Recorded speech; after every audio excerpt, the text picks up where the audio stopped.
Today on the Kuvio Caller. It was kind of one of those things where I've been coding in some capacity since I was really young, but I never really thought of it as like a potential profession path. It was just kind of something that I learned in my downtime. Didn't consider it too hard until I started. I saw something about one of those free coding courses online, and I was kind of like, oh, I remember when I used to code. I chat with two members of our development team, Layla Hedges and Margaret Landefeld, about their unique journeys into technology, going to school for non-computer science degrees, and their experience with bootcamps. What's up, everybody? I'm Joseph Young, and I'm the founder and CEO of Kuvio Creative, and welcome to episode 4 of the Kuvio Caller. I'm joined today by two just absolutely amazing members of our development team, Margaret Landefeld and Layla Hedges. Say hi, guys. Hello. We're talking today about your guys' kind of unique background. Both of you have non-computer science degrees. Margaret, your degree's in anthropology, is that right? Yes, that's correct. And Layla, yours is art history, if I remember right?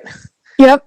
So first off, Margaret, what drove you to anthropology and what's your interest there? I was really interested in people. I had been working in a lab through high school and college and didn't so much like that environment.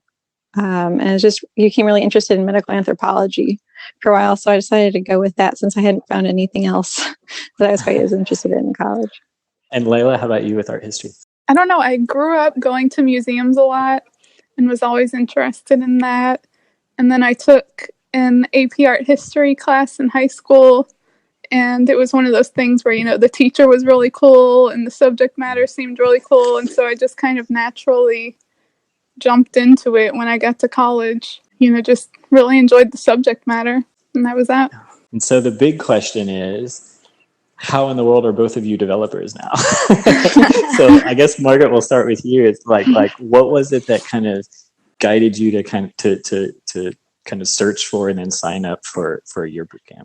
Well, I think it was really a happy accident. Like I had no intention of ever being a developer. It did not occur to me. So after college, I didn't really have any idea what I wanted to do for a career. And I happened to get offered a job helping as like an administrator at a coding boot camp in Cleveland. So about 6 months after working for the boot camp, I asked if I could take it. I was interested in that and thought that might help me find a career. So they said, sure, I was given the opportunity. And that's kind of accidentally how I decided to become a developer. That's pretty cool. So Layla, how about you? Yeah. See, for me, it was kind of one of those things where I've been coding in some capacity since I was really young, but I never really thought of it as like a potential profession path. It was just kind of something that I learned in my downtime. But yeah, like kind of like Margaret said, I just kind of, when I got out of college, I took the first job that I landed in historic preservation. It was really cool and all, but I just wasn't 100% that it was, you know, what I wanted to do. So, you know, I was just kind of working jobs and didn't consider it too hard until I started. I saw something about one of those free coding courses online, and I was kind of like, oh, I remember when I used to code. And I went to the website, and it was a JavaScript course, and I just kind of started doing some of it, and it struck me as really exciting. So I started looking into, you know, more courses, what was out there and all, and got the idea that I could try and change my entire career with a boot camp. So, yeah. That's really cool. So, like, what kind of stuff were you coding when you were younger? Was it HTML, CSS, basically? Basically, yeah. HTML and CSS are the things that I taught myself, basically, just because I wanted to be able to make these little websites. Some PHP, a lot of, you know, those basic languages.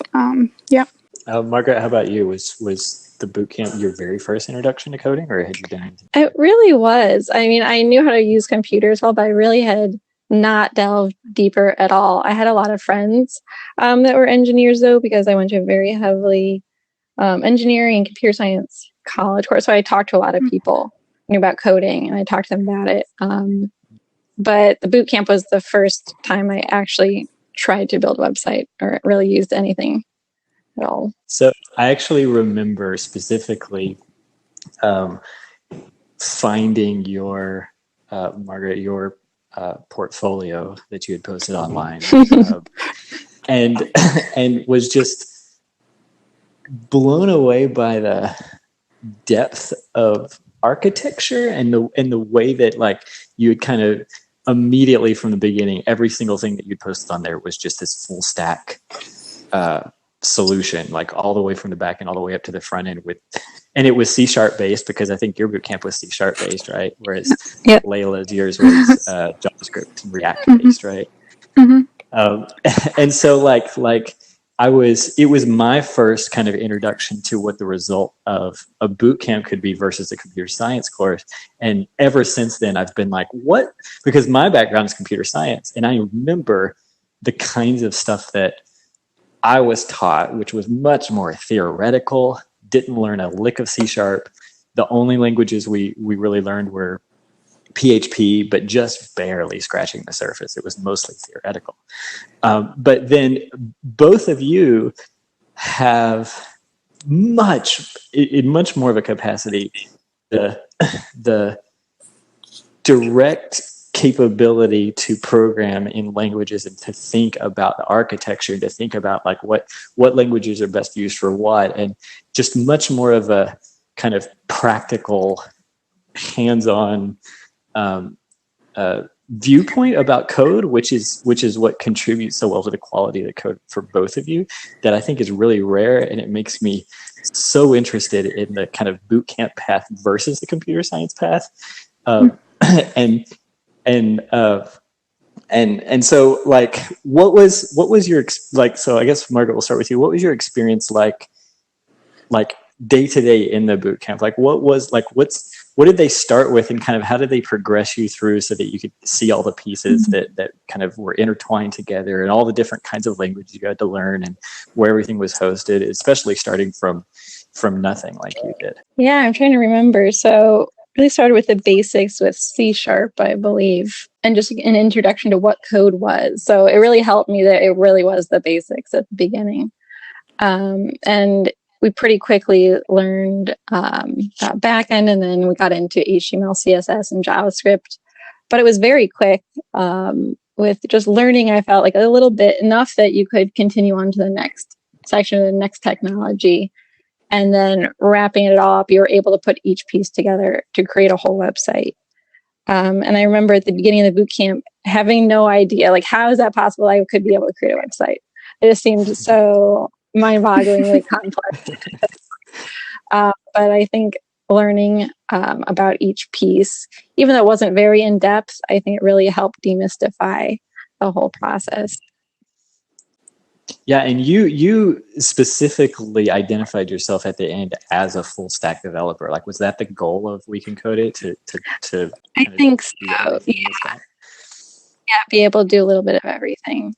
I do feel that was accomplished, but it did feel like a little bit of everything that I didn't really, but I was able to understand each piece. Yeah.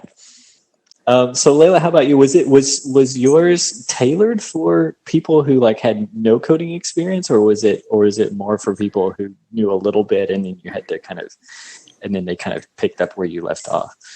Yeah, it was a little bit more geared towards somebody who has kind of started their code journey themselves a little bit, and who needed, to take it a step further.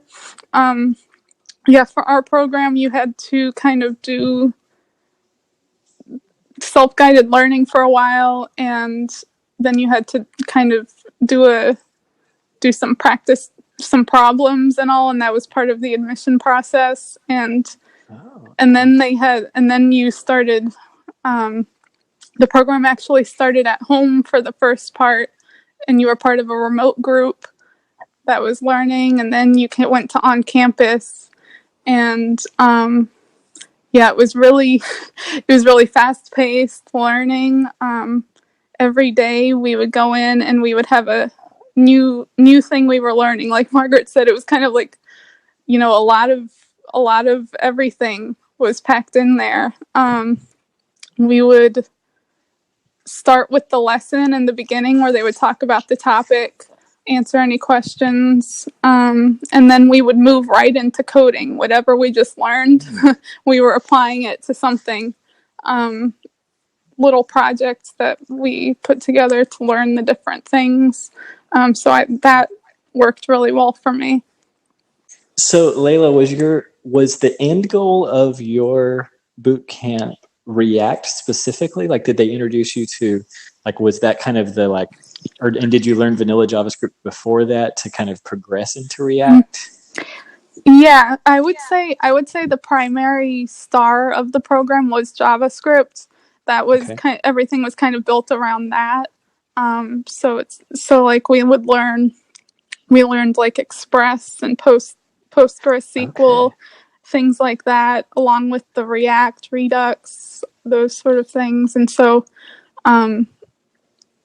you know, very, very JavaScript. And it was interesting for me because, you know, that's where I had started and that's how I ended up there. I started with that little online JavaScript course and then was able to see everything you could do with it. Right. And you know, there's an endless supply of JavaScript frameworks. So I think that was kind of their mentality, was that there's a lot you can do with it and a lot of different directions you can take it. Yeah, and then so once you got the job here, we weren't doing React development, we were doing Angular development, right? And so how did you sort of live that experience, kind of switching from React to Angular? Was there enough kind of that basic, just how everything connected and kind of how frameworks are built, that allowed you to jump in even though you had essentially zero Angular experience from Yeah, day zero? yeah, I think so. More so than I realized. Like after the boot camp, they did tell us a lot that, you know, when you land your first job, you're probably going to end up writing a language that you never even touched. That happens a lot. And I was kind of like, okay, yeah, that might happen. I might learn something new. But I think it prepared me a lot more than I thought. I started seeing, you know, the similar way of structuring things, no matter what languages or frameworks you're using. And just kind of that organizational sense in programming, I think is really interchangeable between any language. So the transition wasn't too difficult for me, I feel like.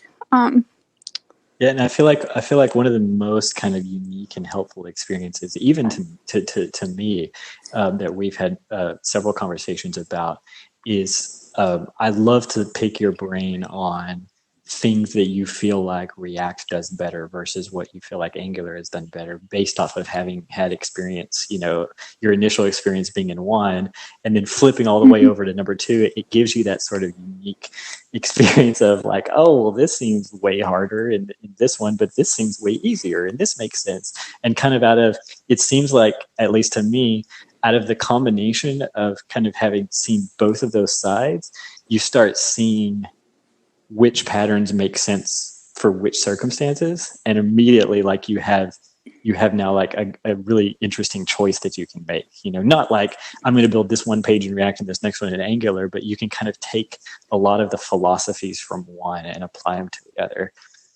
Yeah. Was that kind of your experience?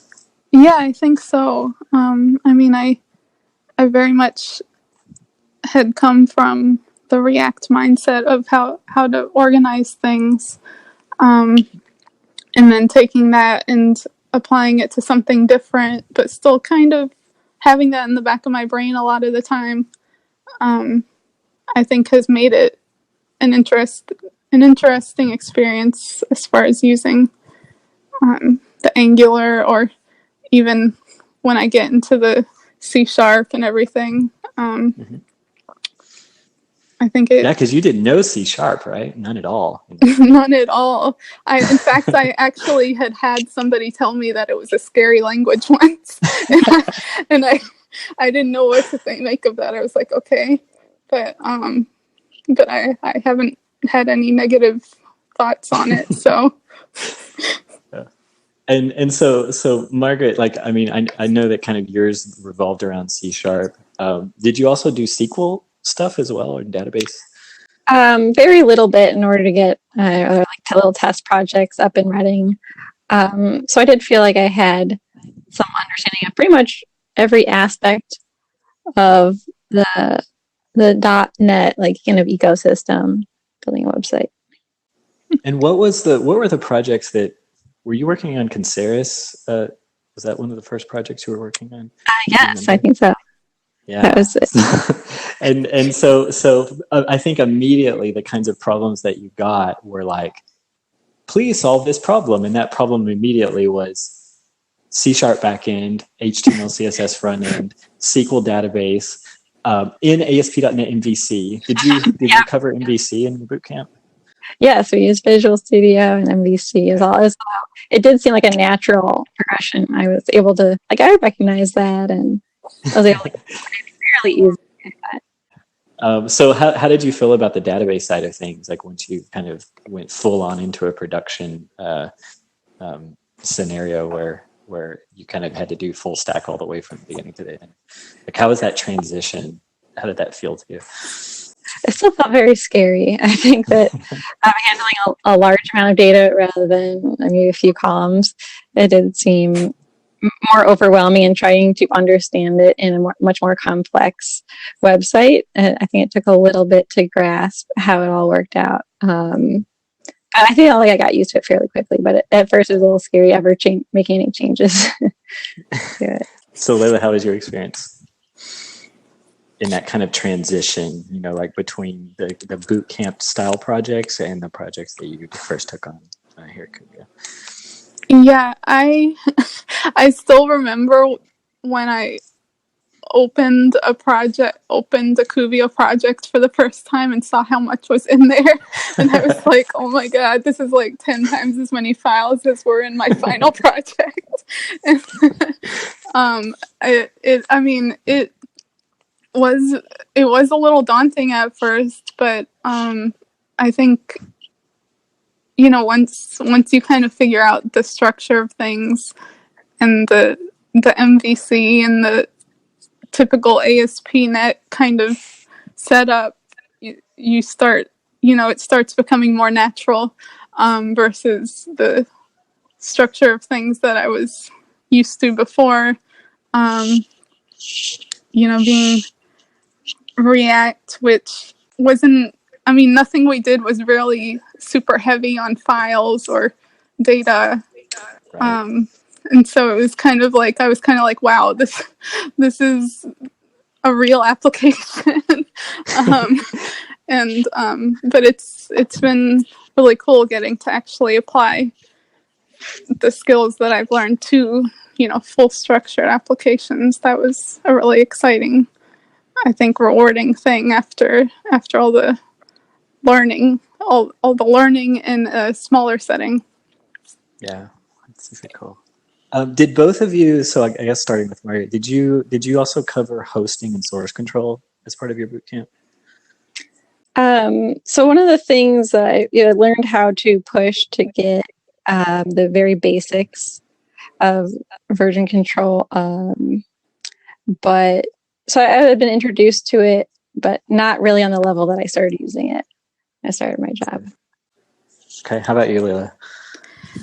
Yeah, pretty much the same. We had done GitHub and we had done pushes and merges, but that was pretty much the end of our source control. So how did your projects end up being hosted? Like, were they handled by somebody else, or did you just kind of follow a script to push them to some hosting provider?